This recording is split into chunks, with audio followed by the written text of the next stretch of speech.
저희 시댁 가족들은 형제들 간의 우애가 아주 돈독했습니다. 부모님들도 사이가 너무 좋으세요. 제가 결혼하고 지금까지 두 분이서 큰소리 한 번 낸 적이 없을 정도로 사이가 좋으신 금슬 좋은 인꼬 부부이십니다. 워낙 아버님이 가정적이고 어머님 또한 조용한 성격이라 싸울 일이 없고 자식들도 하나같이 성격이 온순해서 시댁에 큰일이 있을래야 있을 수가 없었어요. 저희는 시댁에서 막내인데 위로 아주버님이 2분 계시고 시누이 1분 계세요. 형들도 그렇고 누나도 다들 결혼도 20대 중반에 해서 아들 하나 딸 하나씩 다들 그렇게 낳았어요. 애들도 가정환경과 부모의 영향인진 몰라도 애들끼리도 사이가 좋아서 시댁에 특별히 걱정거리나 힘들다고 하는 게 느껴지지 않았어요. 그래서 형제들 간의 만남도 꾸준히 이어가고 있었던 것 같습니다. 제 지인 같은 경우에는 형제들 간의 사이가 나빠졌던 것이 애들끼리 놀다가 싸웠는데 오해가 생겨 안 보고 사는 경우도 있고 시부모님이 차별을 그렇게 해서 가끔 보는 친구도 있더라고요. 그런 걸 보고 듣고 해서 그런가 그런 거에 비하면 저희 시댁의 모습은 흠잡을 데가 없었어요. 가정환경이 얼마나 중요한지 결혼하고 나서 더 느끼게 되었네요. 저희 시댁은 이렇다시피 드러나는 걱정이 없었는데 문제는 저희가 걱정거리였어요. 저희도 그렇고 양가 부모님들도 저희 결혼하고 나면 바로 손주를 안아볼 수 있을 거라고 생각하셨는데 그러지 못했습니다. 2, 3년은 시부모님들도 그냥 신혼 즐기라고 하면서 부담을 주지 않으셨어요. 그걸 어떻게 맘대로 하냐고 하면서 기다려주셨는데 4년째 되니까 슬슬 말을 꺼내시더군요. 저도 심적으로 많이 걱정되고 부담을 느끼고 있었는데 막상 직접 대놓고 말을 들으니까 더 부담감이 들었어요. 저희도 정말 바로 애가 생길 줄 알았는데 생각지도 못하게 애가 늦어져서 마음고생을 좀 했습니다. 일부러 애를 안 가진 것도 아니고 해서 병원에서 검사를 받아보았는데 다 정상이라고 하는 거예요. 그런데 저는 더 불안했습니다. 보통 병원에서 정상이라고 하면 안심하고 한다는데 저는 되려 안심보다는 더 불안하고 초조했어요. 왜 생기지 않을까 고민하다 보니 몸 상태가 더 안 좋았는데 그때마다 두 형님들이 저를 친여동생 마냥 잘 보살펴줬어요. 5년째가 될 때까지 애가 생기지 않아서 저희는 기다리다 시험관 아기를 가지기로 하고 시도했는데 결과가 좋지 않았습니다. 포기를 할까도 했어요. 여러 번 하다 보니 저도 힘들고 남편도 나중에는 애 낳지 말고 그냥 이대로 둘이 살자고 하더군요. 그런데 시부모님들은 달랐습니다. 둘을 이어주는 애가 있어야 무슨 일이 있어도 끝까지 갈 수 있는 끈이 되어준다는 말로 애를 낳았으면 하더라고요. 저도 낳고는 싶은데 너무 힘이 드니까 포기하고 싶었어요. 그러다 보니 또다시 시험관 아기를 갖기 위해 준비하는 동안 잠깐 쉬고 있던 때 감사하게도 자연적으로 임신이 된 거예요. 저희 시댁에선 저희 임신 소식에 다들 기뻐서 울고 정말 많이 축하를 받았어요. 시댁 모임이 자주 있었는데 저는 임신하자마자 모임에 참석하지 않고 태교에만 신경을 썼네요. 형제들 간의 우애가 좋아서 그런지는 모르겠지만 여자들도 사이가 다 좋아서 다들 이해해 주시고 챙겨주셨어요. 저희 시누이도 시집살이 이런 거 전혀 느끼지 못하게 저희를 감싸 안아 주셨어요. 저희 시댁의 경우 우애가 어느 정도였냐면 저희는 결혼하자마자 시댁 모임에 바로 합류해서 국내 여행, 해외여행 다 같이 다녔어요. 다들 어느 정도 사는 집들과 집들이 모여서 결혼을 하니까 취미도 비슷하고 즐기는 것도 비슷하더라고요. 거기다 다들 여행을 좋아하셔서 어딜 누가 가고 싶다 하면 바로 계획을 세우고 무조건 가족과 함께 움직였어요. 사실 저는 그다지 넉넉하지 못한 가정에서 자라서 그런지 여행하는 데 부담이 되긴 했지만 그나마 신혼 때는 아이가 없다 보니 덜 부담스러웠어요. 그런데 참 좋았던 게 형님들도 저희 형편을 알아서 그런지 많은 부담을 안겨주지 않았고 아이가 없으니 인원수대로 해주셨어요. 아예 경비를 대지 않고 따라가면 나중에 공짜로 얹혀간다는 느낌이 들면 다음에 안 가고 싶어진다고 그런 세심한 부분까지 생각하셔서 최대한 부담 없이 즐길 수 있는 여행을 추천해 주시고 할인받아 갈 수 있는 곳으로 잘 하셨던 것 같아요. 저는 예전에 돈이 없으니까 여행 나중에 돈 모으면 가야지 계획만 세웠는데 있는 사람들은 역시 삶이 달라 보였어요. 저희 시댁만 그럴지도 모르겠지만요. 즐길 거 어느 정도 조율해서 삶의 질을 높여서 살고 있더라고요. 정말 다 그런 건 아니겠지만 저희 시부모님이 그렇게 살아오셔서 그런지 자녀들도 그렇게 살아가더군요. 아주 좋은 모습이었어요. 저는 여행 다닐 때 저희 친정 부모님 생각이 제일 많이 났습니다. 이제는 나이가 있으셔서 다리도 아프시고 허리도 아프셔서 장거리 여행은 꿈도 못 꾸시고 걷는 여행은 더더욱 바랄 수도 없기에 가까운 제주도 올레길조차도 잠깐 함께 걷기가 힘들더군요. 이러니 해외여행은 아예 꿈도 못 꾸고 이제는 국내도 먼 곳이나 많이 걸어야 하는 곳은 못 갈 것 같아요. 시부모님들 보니 운동도 꾸준히 하는 거 보고 저는 아가씨 때 저희 부모님한테 뭘 해드렸나 싶더군요. 저희 시부모님들과 함께 있으면 많은 반성을 하게 되었어요. 이제는 부모님께 해드리는 효도는 돈이 최고인 것 같아 돈으로 드렸더니 너무 좋아하시고 오히려 여행 가는 것보다 더 행복해 하셔서 저는 무조건 돈으로 드리고 있네요. 저는 임신을 하면서 가족 구성원에서 거의 빠지다시피 했다가 애가 2살 정도 되어서 다시 여행을 다니기 시작했어요. 어렵게 가진 아이여서 임신해서는 조심하느라 안정을 취하고 여행 꿈도 꾸지 않고 집에서 지냈어요. 임신 기간 시댁도 거의 가지 않았습니다. 온 가족들 모두 하나가 되어 저를 생각해 줬어요. 그래서 가능했던 것 같습니다. 이랬던 가족들이 돈에 눈이 뒤집히면서 싸움이 났습니다. 저는 시댁 가족들한테 너무나 큰 배신감을 느꼈어요.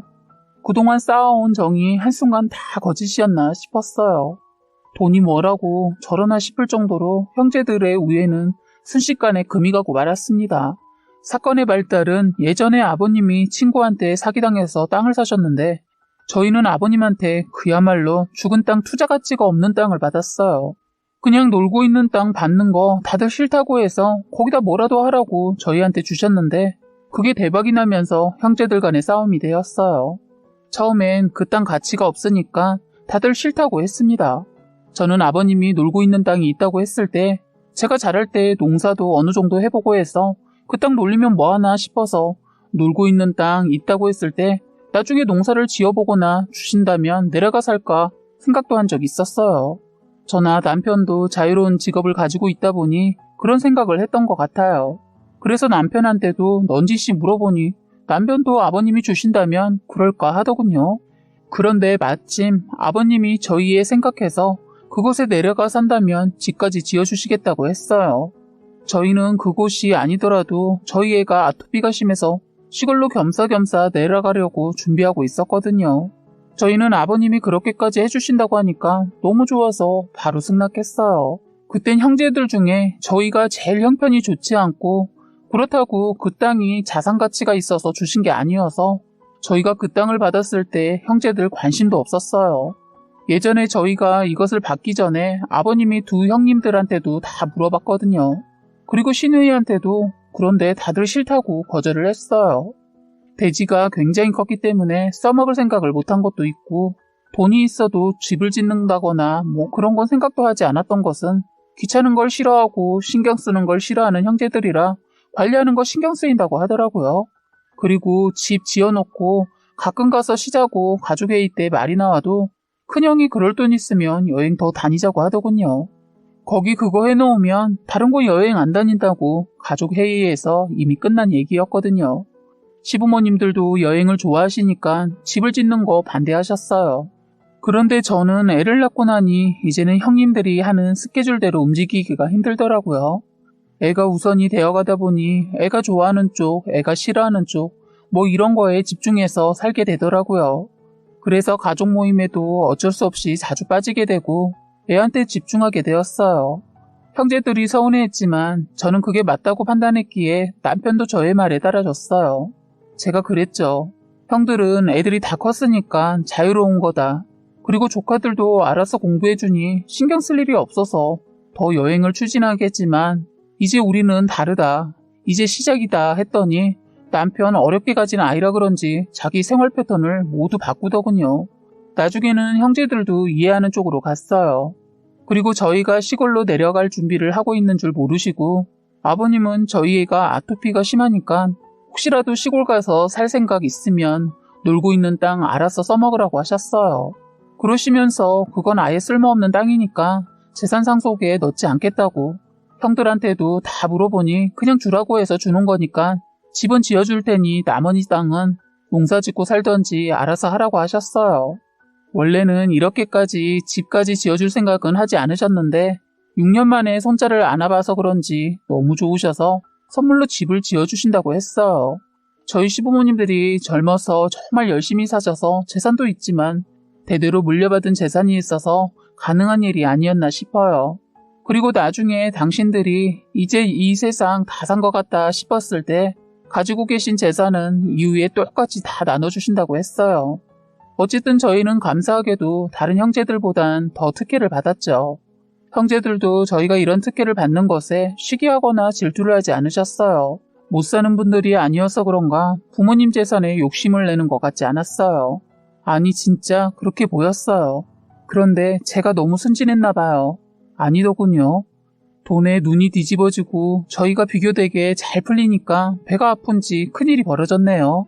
아무리 형제들 간에도 돈에는 피도 눈물도 없다는 말 들어봤지만 저희 시댁 가족들이 그럴 줄은 상상도 못했습니다. 역시 인간은 다 똑같은 걸 그때 알았네요. 저희도 그 땅이 그렇게 될 줄은 모르고 받았는데 그곳의 땅값이 올랐다는 소식이 전해지면서 형제들 간의 땅싸움이 일어났어요.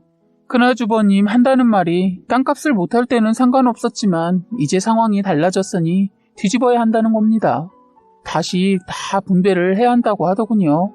분명히 포기하겠다는 말을 들었을 때 저는 이럴 줄은 추워도 생각하지 않고 폰으로 동영상을 장난삼아 포기하겠다는 걸 영상에 담았고 각서 같은 걸 형제들이 장난치면서 진짜 써줬어요. 그땐 다들 땅이 값어치가 없으니까 정말 장난삼아 그랬겠지만 어쨌든 정확한 서식으로 흔쾌히 써주더군요. 거기에 지장까지 말입니다. 가족들이 시댁에 모여 앉아 식사를 하고 있을 때 서로 나중에 싸움이나 오해가 없도록 그 땅을 아버님이 가족들 앞에서 주셨거든요. 다들 술이 취한 것도 아니고 이제 술자리를 딱 벌리려고 할 때 말이 나와서 다짐을 받고 동영상도 찍은 거예요. 장난삼아 찍어놓은 것이 아주 큰 힘이 되었어요. 작은 아주버님 땅에 값어치 없을 때는 장난을 치면서 땅이 대박이 나서 저희도 살림이 팠으면 좋겠다고 하셨던 분이 제일 먼저 앞장서서 저희한테 받은 땅 다시 토해내라고 하는데 완전 깡패가 따로 없었어요. 저희 집으로 찾아와 고함을 치면서 저희 남편에게 협박하고 잘하면서 자기가 어떻게 했냐면서 은혜를 원수로 갚지 말라는 말까지 했어요. 이게 무슨 가족인가 싶었습니다. 이래서 사람은 큰일을 겪어봐야 아는가 봅니다. 저는 그때 형제들의 두 얼굴을 보고 나니 정이 뚝 떨어졌어요.